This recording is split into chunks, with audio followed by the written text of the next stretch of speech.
Dalam kasus pandemi COVID-19, ada fenomena-fenomena yang mengkhawatirkan.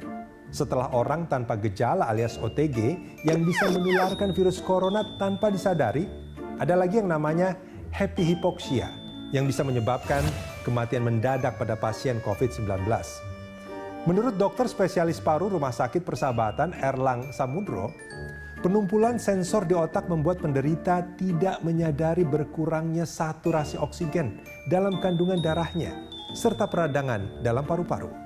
Ada beberapa kondisi yang sebagai faktor predisposisi terjadinya silent hypoxemia. Salah satunya adalah karena reseptor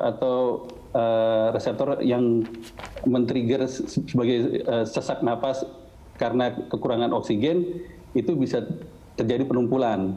Nah, penumpulan inilah yang kemudian yang menjadi penyebab terjadinya tadi silent hypoxemia tadi atau happy hypoxia.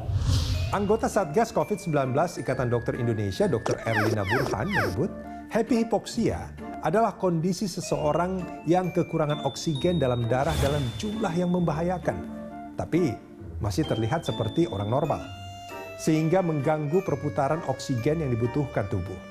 Pelan, tapi pasti, kondisi itu bisa menimbulkan ketidaksadaran dan mematikan.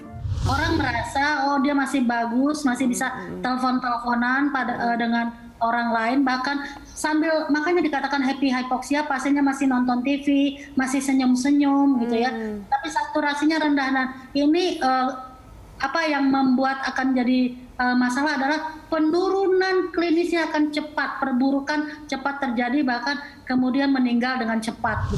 Sebelumnya pemerintah mengambil kebijakan agar orang tanpa gejala diminta untuk isolasi mandiri. Namun happy hypoxia membangun kesadaran tentang fenomena baru kasus COVID-19. Belakangan, Pemprov DKI melarang isolasi mandiri bagi pasien COVID-19 tanpa gejala alias OTG. Jadi isolasi mandiri di rumah itu kan tidak dipantau secara efektif ya, under control ya. Sehingga memang sangat riskan malah terjadi mudarat, malah bisa menularkan keluarga, tetangga, dan lain-lain. Kebijakan memang butuh kebijaksanaan, mau tak mau. Penerapan protokol kesehatan harus dilakukan secara ketat, kalau perlu dengan sanksi bagi yang melanggar. Tapi protokol kesehatan hanya mengurangi risiko, bukan menghilangkannya. Hal lain yang bisa mengurangi risiko adalah mengurangi mobilitas warga. Memang yang sembuh dari COVID-19 di Indonesia banyak, 130.000 orang lebih. Tapi yang meninggal karena virus corona juga tak kalah banyaknya, lebih dari 7.000 orang.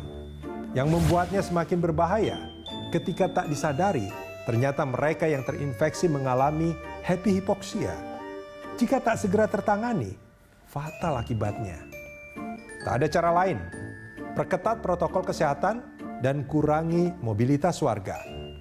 Memang, kebijakan bukan hanya butuh ketegasan, tapi juga kebijaksanaan.